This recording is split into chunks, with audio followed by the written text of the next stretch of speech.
사랑하는 하구 여러분, 우리가 바이러스 사태로 인해서 흩어져서 예배를 드리고 있습니다.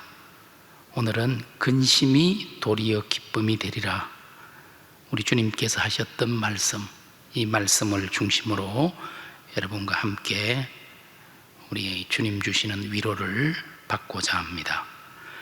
재미와 기쁨은 어떻게 다르다고 생각하십니까?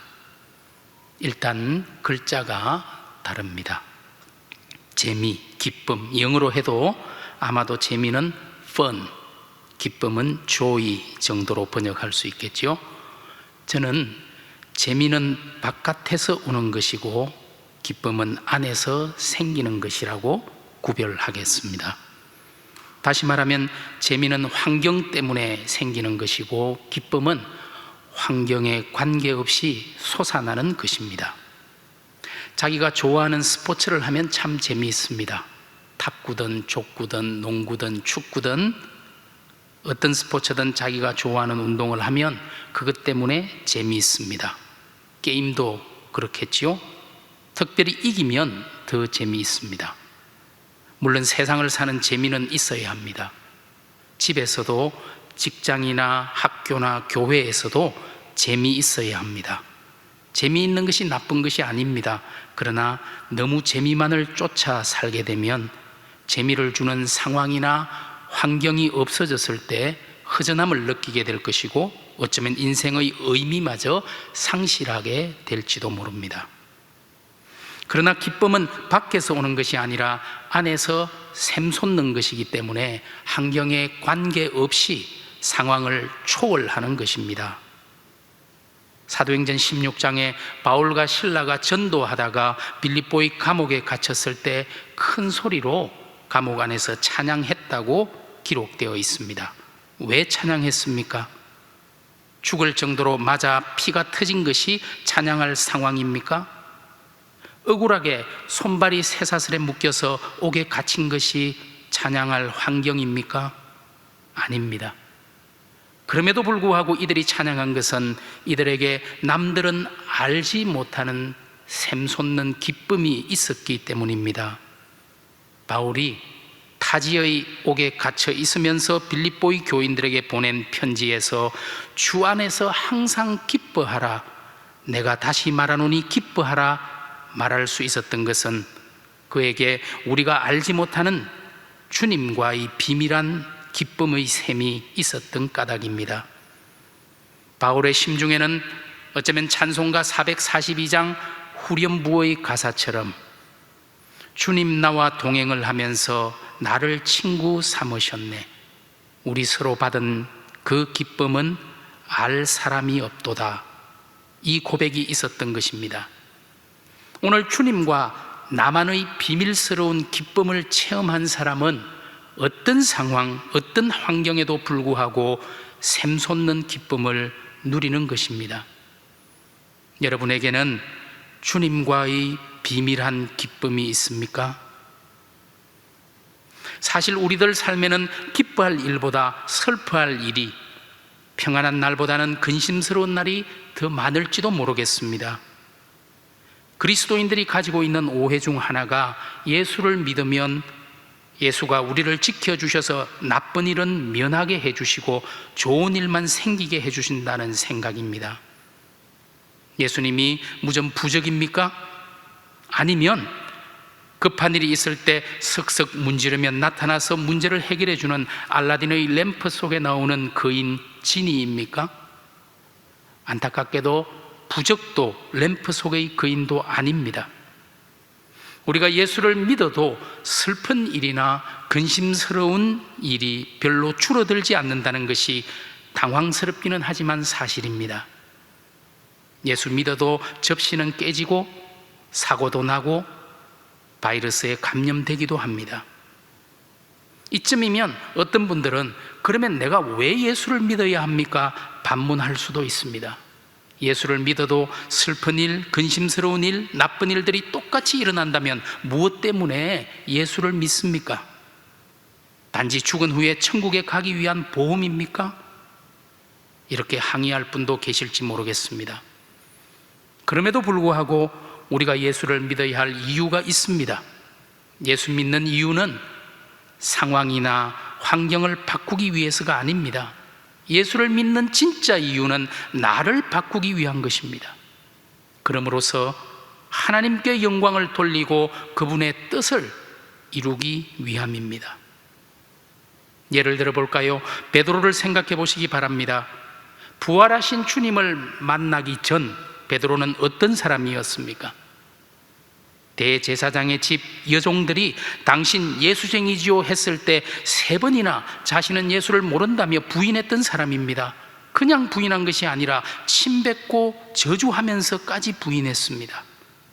사람들의 시선을 너무나 무서워했던 베드로였습니다.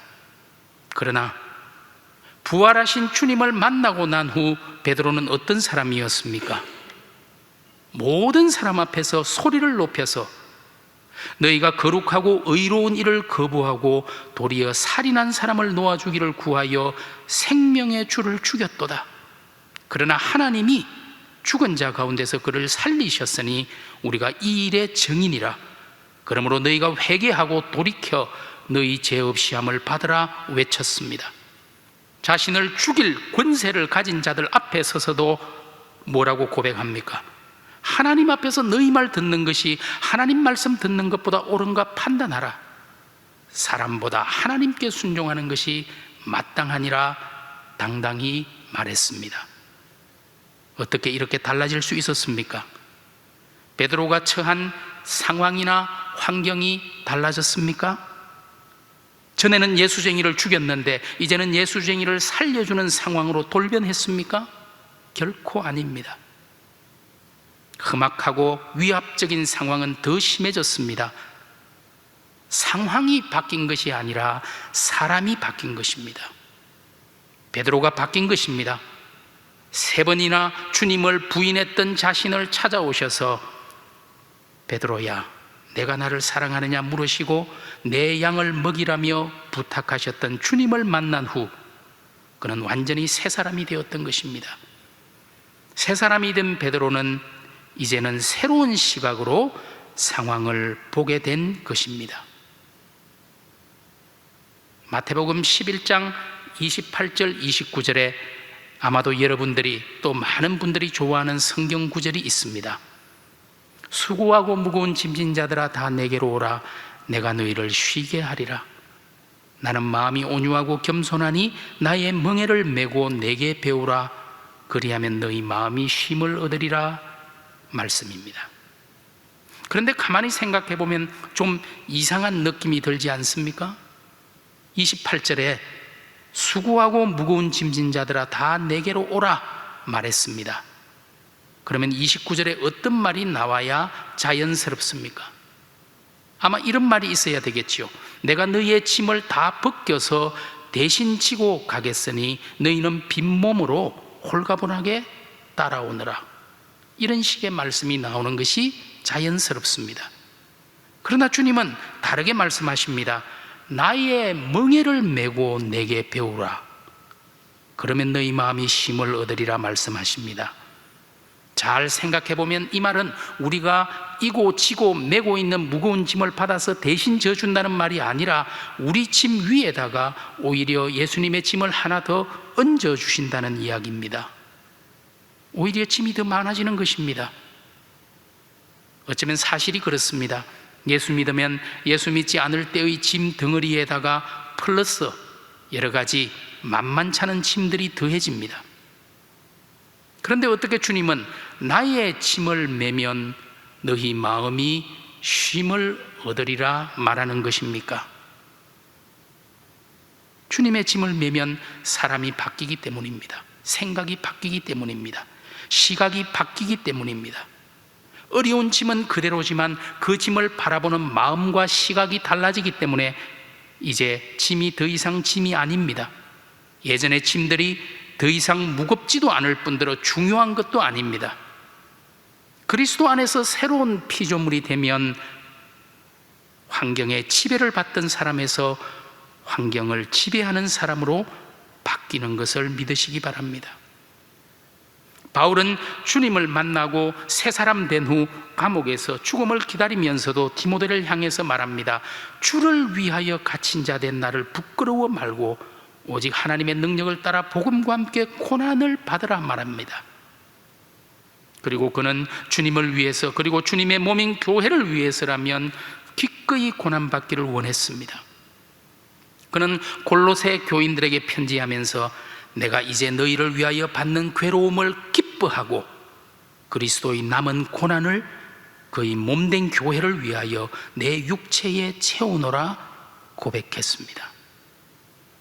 또한 예수로 인해서 얻게 된 수많은 몸의 상처와 흉터들을 보면서 갈라디아서 6장 17절에 내가 내 몸에 예수의 흔적을 지니고 있노라 자랑했습니다. 새 사람 된 바울에게는 고통이 오히려 기쁨이었고 상처가 오히려 자랑이었습니다. 힘든 환경과 상황 속에서 믿음을 지키는 것이 덧없는 행복이었습니다. 그는 실로 환경을 지배하는 예수의 사람이었습니다. 분명히 알아야 할 사실은 주님은 우리의 근심이나 걱정거리를 싹 없애주시고 기쁘고 좋은 일만 생기게 해주시는 분이 아니라는 것입니다. 오히려 나를 변화시키심으로 걱정거리를 걱정할 필요가 없는 것으로 만들어 주십니다.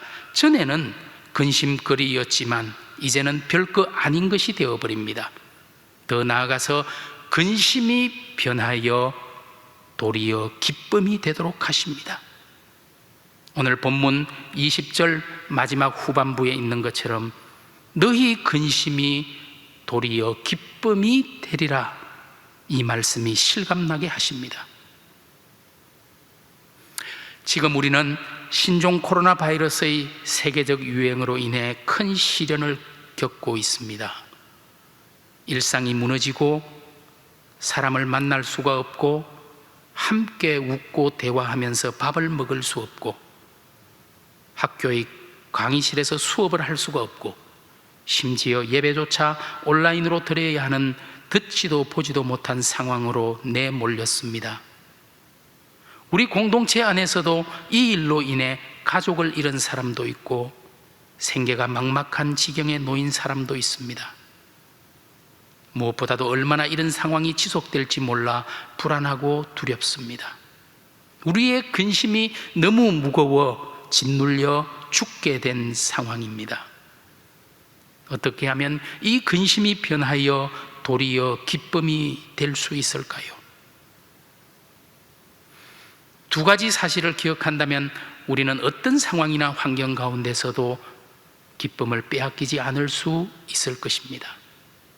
첫째로, 하나님이 나와 함께 하신다는 이 사실을 붙드시기 바랍니다. 주님께서도 이제 자신이 불과 한두 시간 후면 군병들에게 잡혀가 재판을 받고 고통스러운 십자가를 지게 될 것을 알고 계셨습니다. 사랑하는 제자들조차도 자신을 버리고 다 도망갈 줄 알고 계셨습니다. 그럼에도 불구하고 주님이 평안하고 당당할 수 있었던 이유가 무엇이었을까요? 저는 우리가 읽은 본문 16장 32절의 대답이 있다고 생각합니다. 보라, 너희가 다 각각 제 곳으로 흩어지고 나를 혼자 둘 때가 오나니 벌써 왔도다. 그러나 내가 혼자 있는 것이 아니라 아버지께서 나와 함께 계시느니라. 아버지께서 함께 계심을 믿었기 때문에 주님은 근심할 수밖에 없는 상황에서도 평안을 잃지 않았습니다. 초조하고 비굴할 수밖에 없는 상황에서도 당당함을 잃지 않았습니다. 사랑하는 하구 여러분, 근심과 걱정 때문에 몸과 마음이 무너질 때가 있습니까? 아무도 내 옆에 없다는 외로움에 쓰러질 때가 있습니까? 아닙니다. 저와 여러분은 결코 혼자가 아닙니다. 하나님이 함께 하십니다. 내가 혼자 있는 것이 아니라 아버지께서 나와 함께 계시느니라. 주님의 이 확신을 기억하시기 바랍니다. 여러분, 힘들 때마다 스스로에게 이렇게 말해 보시기 바랍니다. 나는 혼자가 아니야. 나는 혼자가 아니야. 하나님이 함께 하십니다. 주님이 함께 하십니다. 성령이 함께 하십니다. 이제는 근심이 변하여 기쁨이 될 것입니다. 주님은 우리 기쁨의 근원이 되십니다. 찬송가 가사처럼 예수가 함께 하시니 시험이 오나 겁없네. 기쁨의 근원 되시는 예수를 위해 삽시다. 날마다 주를 섬기며 언제나 주를 기리고 그 사랑 안에 살면서 딴 길로 가지 맙시다. 이제는 기쁨의 근원 되시는 예수 안에서 딴 길로 가지 말고 기쁨을 누리며 살 수 있기를 바랍니다. 둘째로, 우리는 이미 승리한 사람들임을 기억하시기 바랍니다. 결과를 알고 있다면 과정이 힘들어도 괜찮습니다. 우리 학교가 저기 사당동에 있는 치읓 대학교와 축구 시합을 한다고 가정해 봅시다. 만일 여러분이 앞니를 보는 은사를 받아서 우리가 5대4로 이긴다는 것을 미리 알고 있다고 생각해 보시기 바랍니다. 그러면 우리 학교가 전반전, 후반전 20분이 지났는데도 1대4로 지고 있다고 해도 별로 걱정을 안 할 것입니다. 오히려 더 신이 납니다. 이야, 1대4에서 어떻게 따라잡기에 5대4로 역전하게 되나? 이제 슬슬 우리가 소나기 골을 넣을 때가 되었구나 생각할 겁니다. 다른 사람들은 엄청나게 불안하고 근심할 것이지만 결과를 아는 여러분은 걱정할 필요가 없습니다. 어쨌든 끝에는 짜릿한 역전승을 하게 되어 있기 때문입니다. 주님이 고통스러운 십자가를 진다는 것은 제자들이 볼 때 말도 안 되는 일입니다. 그러나 제자들이 부활을 알았더라면 근심이 변하여 기쁨이 되었을 것입니다. 오늘 본문에서 주님은 십자가와 부활을 해산의 고통과 아이의 출산에 비유해서 말씀하고 있습니다. 해산의 고통이 크다는 이야기는 소문으로 들었습니다. 그러나 많은 어머니들이 태어난 아이를 보면 그 고통을 잊어버린다는 소문도 익히 들었습니다. 건강한 아이를 낳는 기쁨을 알고 있는 사람에게는 해산의 고통이 근심이라기보다는 기쁨이 될 수 있는 것입니다. 지금 여러분의 상황이 십자가의 상황입니까? 부활을 기억하시기 바랍니다. 해산하는 고통의 상황입니까? 새 생명을 기억하시기 바랍니다. 캄캄한 밤입니까? 동트 오는 새벽을 기대하시기 바랍니다. 음침한 터널 아닙니까? 밝고 환한 태양을 기대하시기 바랍니다. 우리에게는 이미 부활이, 새 생명이, 새벽이, 밝은 태양이 약속되어 있습니다. 이제 한두 시간 후면 십자가를 져야 할 주님이 오늘 우리가 읽은 본문 16장 33절, 세상에서는 너희가 환난을 당하나 담대하라, 내가 세상을 이기었노라. 이 배짱이 도대체 어디서 나온 것입니까? 주님은 이미 부활을 알고 계셨기 때문입니다. 내가 세상을 이기었노라, 환난을 당하나 담대하라고 외칠 수 있었습니다. 저와 여러분은 이미 하나님의 자녀요, 새로운 피조물입니다. 모든 게임은 끝이 났습니다. 지금의 상황이 어렵다고 해도 결과를 바꿀 수는 없습니다. 지금 힘들고 고통스러운 상황 속에 있습니까? 이렇게 자신에게 말해 보시기 바랍니다. 이 정도야 별거 아니야. 이 정도 별거 아니야. 우리의 기쁨은 현재의 어려운 상황 때문에 빼앗길 수 없는 기쁨입니다. 저는 지금 넓은 예배당에서 채플 순서를 맡은 몇 사람과 함께 예배 녹화를 하고 있습니다. 여러분들이 몹시 보고 싶습니다.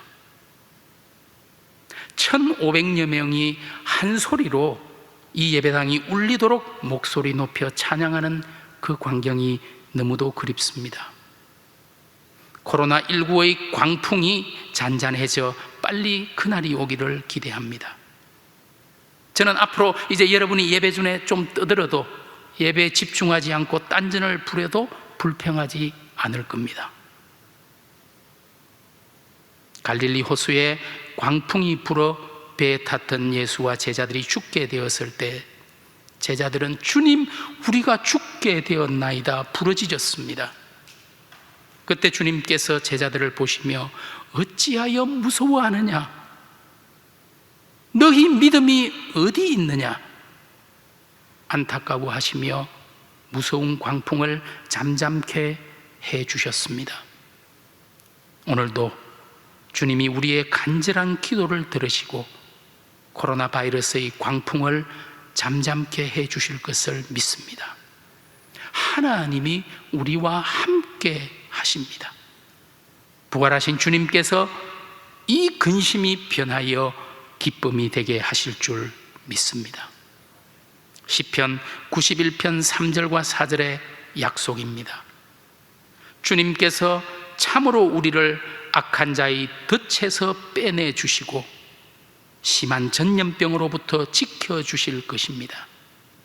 주님께서 그의 날개로 우리를 덮어주시니 우리가 그 날개 아래로 피할 것입니다. 주님의 진실함이 우리를 지켜주는 방패와 갑옷입니다. 기도드리겠습니다. 하나님, 우리를 불쌍히 여겨 주옵소서. 우리가 하나님을 온전히 믿지 못했습니다. 자신의 욕심을 따라 살았습니다. 하나님의 뜻을 외면했습니다. 이웃의 필요에 눈 감았습니다. 교회를 교회되게 지키지 못했습니다. 세상과 구별되지 못하고 짝하였습니다. 우리를 불쌍히 여기시고 용서하여 주옵소서. 주님, 우리가 죽게 되었사오니 코로나 바이러스의 위협으로부터 우리를 구하여 주옵소서. 우리의 근심이 변하여 기쁨이 되게 하옵소서. 예수 그리스도의 이름으로 기도드립니다. 아멘.